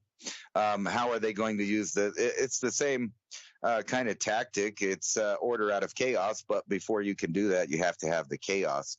And, I thought some interesting things about this whole water bearer thing. And I've kind of actually been on this trip for a couple of years. Here, I'm showing everybody a picture of the high priestess, which is obviously a representation of Aquarius and the water bearer. As you can see, her dress flows out into water. But a lot of people don't notice that she is a woman. So she's number 9, and she's standing on what sometimes is a serpent, and a lot of times is the Islamic crescent moon, and she holds the Torah. So there's a lot of imagery in here, and she's standing behind and in front of the tree of life, the tree of knowledge, or whatever you want to call it. Depicted as a fig, I think, on this one. But if you look up above her, there's a Roman numeral 2, and she is 9, and there is 11. And here beside her, what do you see is 2 towers that look like they're on fire. And this has been a thing for a long time, an image that's been around forever. And how ironic, what I was talking about the New World Order. She's 9, there's 9/11. But check this out. Not only this, what a coincidence. Aquarius used to be a dude. He used to be a dude, but now he's a chick. He used to be a dude that poured out the water out of the Aquarius thing, and he was always represented as a guy. But now in this new age, he is not a guy. He's the female personification of Aquarius in the modern time. So, how bizarre is that, with times, and it just shows you that they like to hide their symbology behind stuff. And if you can keep track, they kind of tell you what they're going to do to your face hidden all the way until about 2020, in which the occult became completely 2020 vision, where we could see it all. And they don't hide it now. Now they get together what used to be hidden meetings like Dr. Jekyll's Island or Jekyll's Island and Bilderberg and Davos. Now it's just all out open, and things like the World Economic Forum, where they tell you you're going to eat the bugs. And it makes me think that they are not playing, and they've been practicing this in several countries. So as an example, I was watching an interview of a woman that escaped North Korea when she was a teenager. It took her almost, I think, 10 years to get through China. Well, first she had to get smuggled around North Korea, and then to China, and then out of China. And finally, she's in the United States. She's doing interviews. And they asked her, what was it like there? What did you eat? And she was talking about, well, in the spring, they ate almost anything because they knew that the poison stuff didn't grow till late spring, early summer. And, when summer came around, they had to be careful about it, which plants to eat, because they didn't want to get caught eating it. And a lot of times they just ate grass, just straight up out of the yard grass, and so can you imagine being that hungry? Well, it's not that far-fetched when you have a centralized government with one monetary system that is a total dictatorship from the top down. And a lot of people like to use that as an example, as something different from here, but it's only 2 steps away here. All they need is the right emergency, the right, as you've seen in the past couple of years. So what will the next emergency be? Because they've already set up all of their emergency powers, and they've already labeled everyone insurgents. And now they're teaching people how to identify potential, and it's nothing new. They've been doing it since 2001, but how people are radicalized somehow. And if you start to read some of the things that the government thinks are radical or radical thinking, and guess what it is? It's growing your own food.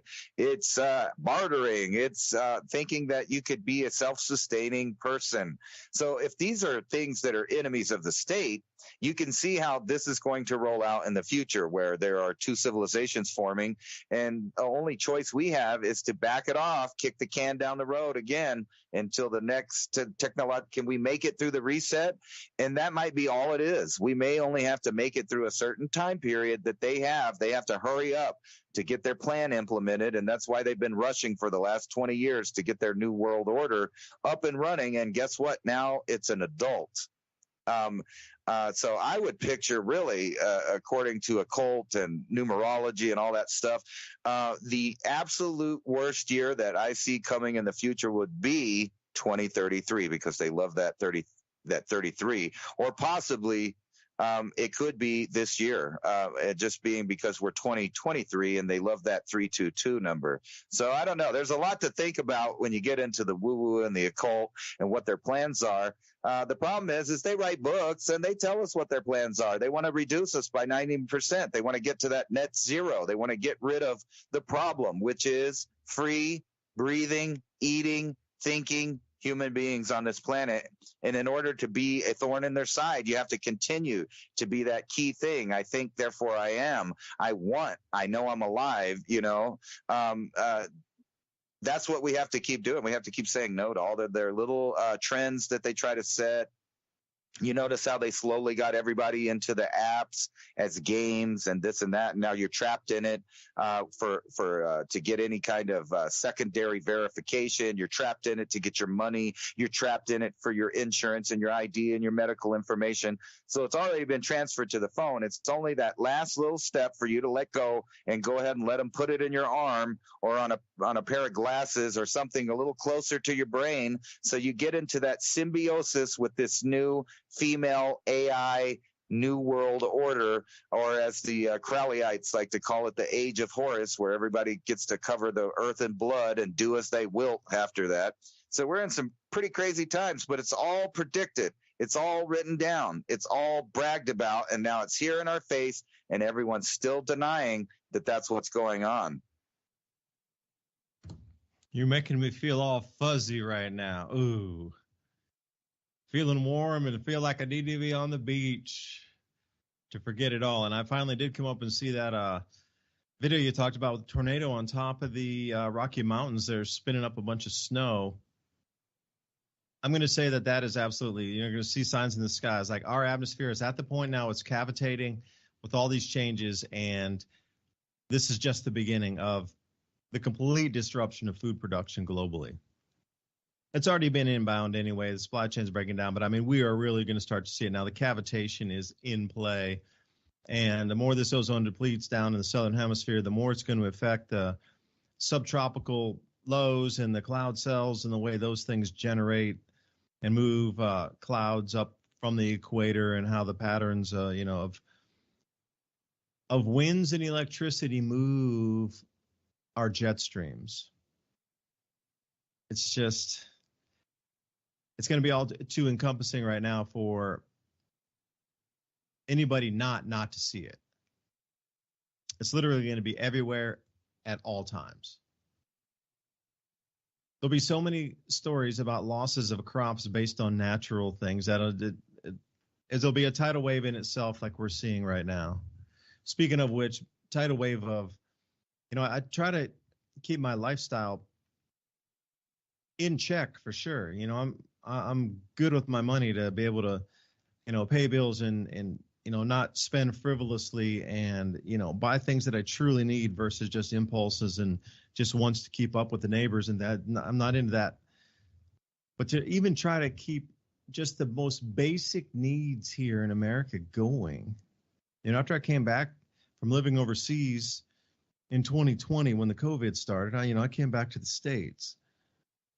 And it is incredibly expensive to keep just your basic lifestyle of just being at a base minimum level with all the insurance, from the health insurance to the car insurance to the home insurance and, property insurance in case people come out on the farm and they get hurt. You got all these extra insurances on top of insurance.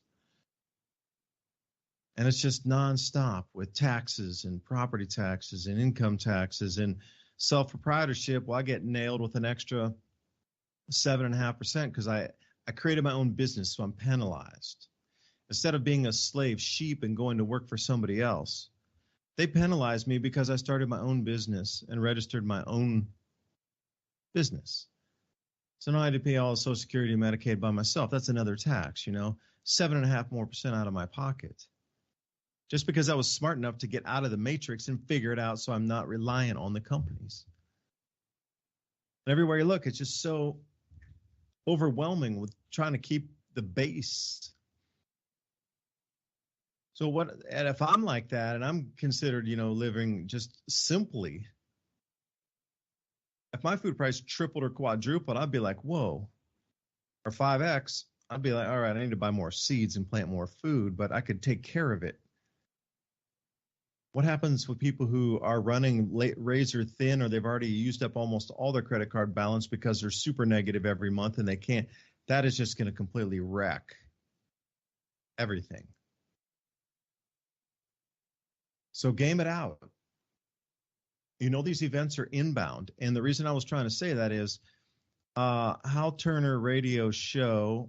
I should have left that on there. Excuse me. Let me see.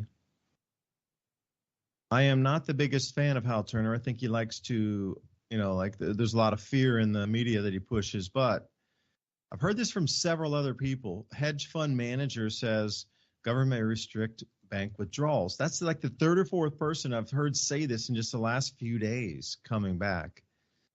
It's either hedge fund managers, portfolio managers, bank CEOs talking off the record, or those in the finance, economists talking off the record. It keeps coming back to the crescendo's been pushed, and the Treasury and the Fed may have to come in and actually restrict your right as a U.S. citizen to pull money out of the bank, so you don't pull the money out, so they stop the bank runs. And they're trying to stop short selling. JP Morgan came out and said, we've got to stop all the short sellers. So we're at the point now where they're coming and say you can't trade part of the market anymore because we need to stop the flight of capital out of the states, or They're considering now a lock on the U.S. bank deposits. And this is the governmental level. Don't worry, it's not the bank. There will be no run on the banks. This is completely different. They've set us up to think it was going to be a run on the banks. Look at that bait and switch right there. Because, you know, Ransom, me and you, we heard about this. Run on the banks. They're going to lock the bank. Run on the bank. Bank's going to lock your phone. No, the government's going to usurp all the banks and lock it. And then there's nothing to do with the banks anymore. Then it's a governmental issue 100%. So capital uncertainty, what are you going to do when they come for you? So we'll be up with Jimmy Green tomorrow night, I think. I'm going to join on with their cast tomorrow night, midnight, which will be 9 p.m., starting here Pacific Radio time. Think about what you could prepare for yourselves. If you're not able to get to your money, what do you have right now? If, let's say, the government did lock all funds and gave you a withdrawal limit of $100 a day, what are you going to do? Like, what do you have set aside right now that you could live without money? Like, how would your life be without having access to money? I'm just wondering how they're going to stop people transferring money.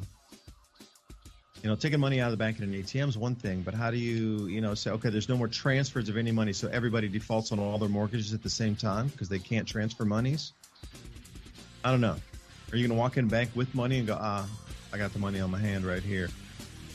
Some banks will only let you wire it in. Ransom Godwin tonight, along with me here, Revolution Radio, Studio A. David DuByne signing off. Thanks for listening. It's going to be an integral month coming. Get ready for change.